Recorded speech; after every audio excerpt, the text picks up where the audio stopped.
आज हम करेंगे पार्ट 5 नीलू। इस चैप्टर के आज हम दीर्घ प्रश्न उत्तर करेंगे, लॉन्ग क्वेश्चन आंसर। तो चलो स्टार्ट करते हैं। सबसे पहले है, कौन सी बातें लूसी को राजश्री विशेषताएं प्रदान करती थी। तो आप नंबरिंग चेक करते रहना। तो ऐसे हमेशा की तरह इस रजिस्टर पर लिखे हुए आंसर इनके देखो। लूसी अल्सेशियन जाति की थी, हिरनी के समान वेगवती, सांचे में ढली हुई देह, शरीर पर काला आभास देने वाले भूरे पीले रोम, बुद्धिमानी का पता देने वाली काली एवं छोटी आंखें, सजग खड़े कान, सजग रोएदार तथा लंबी पूंछ आदि सब मिलकर लूसी को राशि विशेषताएं प्रदान करती थी। तो ये सब उसकी विशेषताएं थी जिनसे कि वो काफी अट्रैक्टिव लगती थी सभी को ही। नेक्स्ट ख प्रश्न है, पर लूसी को सामान मंगवाने वालों के भुलक्कड़पन से कभी कोई शिकायत नहीं रही। अभिप्राय स्पष्ट कीजिए। देखो ये ख प्रश्न है, ये इसका आंसर। शीतकाल में रास्ता बर्फ से ढक जाने के कारण उत्तरायण के निवासी लूसी से ही सामान मंगवाते थे। लोगों के भुलक्कड़पन के कारण कभी कभी तो दिन में उसे कई बार दुकान पर जाना पड़ता था, पर वह कभी मना नहीं करती थी। उसे कभी उनके भुलक्कड़पन से शिकायत नहीं होती थी। वह हर समय खुशी खुशी दुकान से सामान लाने के लिए तैयार रहती थी। मतलब कि वो किसी का भी कहना जो कहते थे उनको बात मतलब उनकी मना नहीं करती थी, हर बात को मान लेती थी। अगर कोई भी उसे जो भी काम देता था उसको तुरंत कर देती थी। नेक्स्ट देखो, बड़े होने पर नीलू कैसा दिखता था। तो लूसी उसकी माँ थी, नीलू उसका आगे बच्चा था। वो माँ थी लूसी और नीलू आगे उसका बेटा था। बड़े होने पर नीलू बहुत सुंदर दिखता था। उसके रोम भूरे पीले और काले रंग के थे। तो वो हम जो लूसी थी ये नीलू की माँ थी और अब हम नीलू के बारे में बता रहे हैं। उसके रोम भूरे पीले और काले रंग के थे जो धूप छाही जैसे दिखते थे। कान चौड़े और नुकीले थे। सिर बड़ा चौड़ा और लंबोतरा पर सुडौल था। उसकी पूंछ सघन रोमों से युक्त ऊपर को मुड़ी कुंडलीदार थी। उसके पैर लंबे लेकिन पंजे चौड़े, मजबूत एवं मुड़े हुए नाखूनों से युक्त थे। उसकी आंखें गोल और काली कोर वाली तथा शहद के रंग जैसी थी। तो ये सब नीलू की सुंदरता के बारे में बताया जा रहा है इसमें।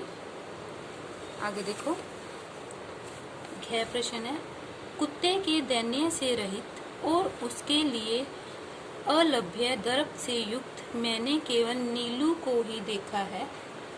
इस कथन के माध्यम से लेखिका क्या कहना चाहती है, उदाहरण देके समझाइए। तो ये घ का उत्तर है। इस कथन के माध्यम से लेखिका यह कहना चाहती है कि नीलू बड़ा स्वाभिमानी कुत्ता था। स्वाभिमानी होता है सेल्फ रिस्पेक्ट भी बोला जाता है, और जैसे खुद के ऊपर मान करने वाले को भी स्वाभिमानी बोला जाता है, जिसको अपनी रिस्पेक्ट ज्यादा प्यारी होती है। उन्होंने ऐसा कुत्ता कभी नहीं देखा था। उसके प्रिय से प्रिय खाद्य को भी यदि अवज्ञा के साथ फेंक कर दिया जाए, मीन्स कि उसका जो फेवरेट फूड होता था जो कुत्ते का, उसको भी अगर अवज्ञा मतलब हम जैसे ऐसे कई होते हैं ना कुत्ते को ऐसे फेंक के रोटी देते हैं, उस तरह से अगर दिया जाता था तो वह वहीं उसकी ओर देखता भी नहीं था। मतलब उसको पसंद नहीं था कोई उसको इस तरह से खाना दे। खाना तो दूर रहा, मतलब कि वो देखता तक ही नहीं था और खाना तो बहुत दूर की बात है। यदि उसे किसी बात पर झिड़क दिया जाता तो बिना मनाए वह लेखिका के सामने ही नहीं आता था। मतलब कि जैसे एक छोटे बच्चे की तरह था। जैसे हम छोटे बच्चे को पहले डांट देते हैं और फिर हमें ही मनाना पड़ता है छोटे बच्चे को। कई बार होता है ना कि डांट दिया और फिर बच्चे को मनाते हैं, तो ऐसे ही नीलू था। उसको भी पहले अगर लेखिका कभी डांट देती थी तो फिर उसको प्यार से मनाती भी थी, तभी वो मानता था।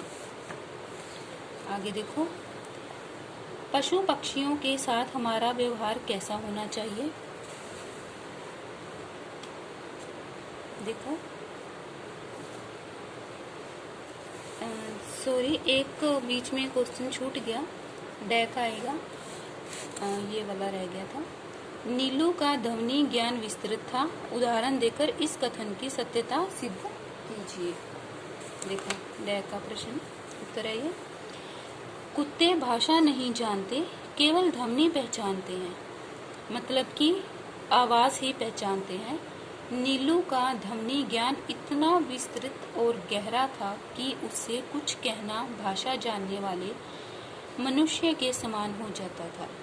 मतलब वो इंसानों जैसे भाषा को जैसे हम बोलते हैं हमें समझ में आ जाती है, उसको भी वैसे ध्वनि समझ में आ जाती थी। यदि कोई नीलू से कह देता कि उसे गुरुजी बुला रही हैं, तो वह फौरन दौड़कर लेखिका के पास पहुंच जाता और तब तक वहां चुपचाप खड़ा रहता जब तक लेखिका कह ना देती कि जाओ नीलू, अब कोई काम नहीं है। मतलब एक वो आदर्श कुत्ता था।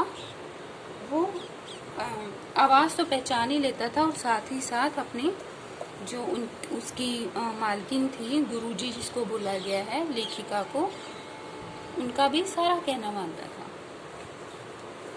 तो आगे देखो, 6 प्रश्न, पशु पक्षियों के साथ हमारा कैसा व्यवहार होना चाहिए। देखो,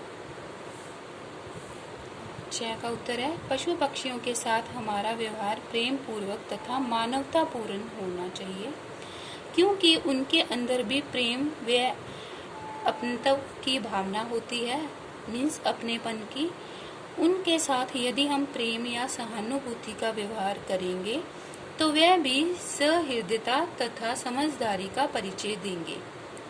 वास्तव में मनुष्य की मनुष्यता तभी सामने आती है जब वह जीव मात्र के प्रति प्रेम का व्यवहार करें, अन्यथा मनुष्य और पशु में बहुत अंतर नहीं होता है। सभी जीव मतलब कि एक समान होते हैं, सभी के साथ हमें प्रेम और मानवता पूर्ण होना चाहिए। ठीक है, आगे देखो, 6 प्रश्न है, लेखिका के मोटर दुर्घटना में घायल होने पर नीलू की क्या प्रतिक्रिया हुई। लास्ट क्वेश्चन है ये। लेखक के मोटर दुर्घटना में घायल होने पर और घर से जरूरी सामान अस्पताल ले जाने वाले लोगों की हड़बड़ी देखकर वह जान गया कि लेखिका अस्पताल में है। मतलब उसको घर में वो जो सीन चल रहे थे तो लोगों के आने जाने में, सामान लेके जाने में, तो खुद समझ गया था कुत्ता, जिसको हम कह दे कॉमन सेंस से, कि देखकर ही पता चल गया कि क्या लेखिका अस्पताल में है, और इस कारण वह उदास हो गया। उसने 3 दिन तक कुछ ना खाया ना पिया। तब लेखिका ने डॉक्टर से अनुमति लेकर उसे अस्पताल बुला लिया। जब तक लेखिका अस्पताल में भर्ती रही तब तक वह हर दूसरे दिन उससे मिलने अस्पताल जाया करता। मतलब कि जैसे इंसान मिलने जाते हैं ना जब हमारा कोई बीमार हो जाता है अपना, तो उसी तरह वह भी नीलू जाता था। ठीक है, तो ये थे हमारे लॉन्ग क्वेश्चन आंसर, ये कंप्लीट हो गए। ये आगे की एक्सरसाइज है, इनमें सर्वनाम शब्द हैं जो छाटने हैं। देखो, वह घर जा रहे थे, वह इसमें सर्वनाम शब्द है। इसमें आएगा उन्होंने नीलू को बुलाया परंतु वह नहीं आया। ठीक है, हमने यहाँ पे लिख दिया। मुझे अच्छी तरह घूमकर देखा तो मुझे, वह रात भर ओस में भीगता हुआ द्वार पर खड़ा रहा। वह, ये सर्वनाम शब्द है। सर्वनाम शब्द कौन से होते हैं? जो संज्ञा के स्थान पर प्रयोग किए जाने वाले शब्दों को सर्वनाम शब्द कहते हैं। अस्पताल में कर्मचारी भी उससे परिचित हो गए थे, तो उससे, ठीक है। नेक्स्ट देखो, विशेषण और विशेष्य। विशेषण किसको कहते हैं? जो संज्ञा और सर्वनाम की विशेषता बताते हैं, और विशेष्य जिसकी विशेषता बचाई जाती है, जिसके बारे में बात की जाती है, जिसकी विशेषता हम बताते हैं, उसे विशेष्य कहते हैं।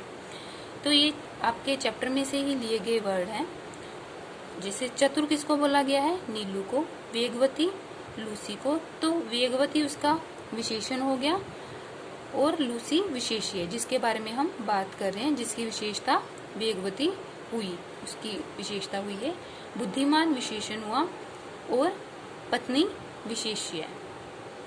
बर्फीला विशेषण और रास्ता विशेष्य, ये आपके चैप्टर में से ही हमने लिए हैं ये सारे शब्द।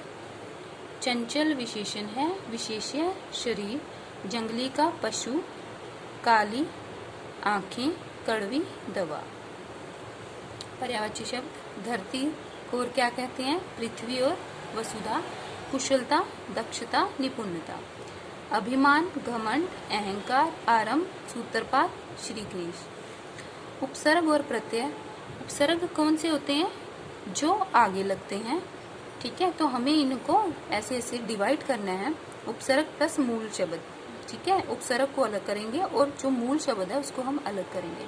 असमर्थ में अ उपसर्ग है और समर्थ मूल शब्द हो गया, ठीक है। अ प्लस समर्थ। सकुशल, स उपसर्ग है, कुशल। इसी तरह से परिवेश, परि प्लस वेश। आकृति, आ प्लस आकृति।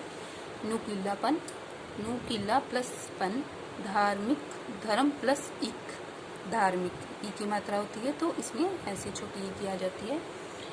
घबराहट, घबरा प्लस में आहट। उदारता, उदार प्लस ता। तो ये है हमारा, ये लास्ट है। तो इसमें ये कहा गया है कि ऐसे शब्द बनाने हैं जिसमें कि उपसर्ग भी लगा हुआ हो और प्रत्यय भी लगा हुआ हो। देखो, उपसर्ग जो आगे लगते हैं, प्रत्यय जो पीछे लगते हैं। तो देखो, जैसे अमानवता, तो अ क्या हो गया? उपसर्ग। ता हो गया प्रत्यय। तो मानव क्या आ जाएगा? ये मूल शब्द बन गया, ठीक है। मानव, देखो ऐसे करके देखो, मानव जो शब्द है यह तो हो गया एक पर्टिकुलर शब्द है मानव, ठीक है। अगर इसके आगे हम अ लगा देते हैं तो ये उपसर्ग बन गया। अगर पीछे सिर्फ ता लगा दिया तो मानवता बन गया। दोनों को लगा दिया तो अमानवता। देखो, अ प्लस में मानव प्लस में ता, ये प्रत्यय है, ये मूल शब्द है, ये उपसर्ग है।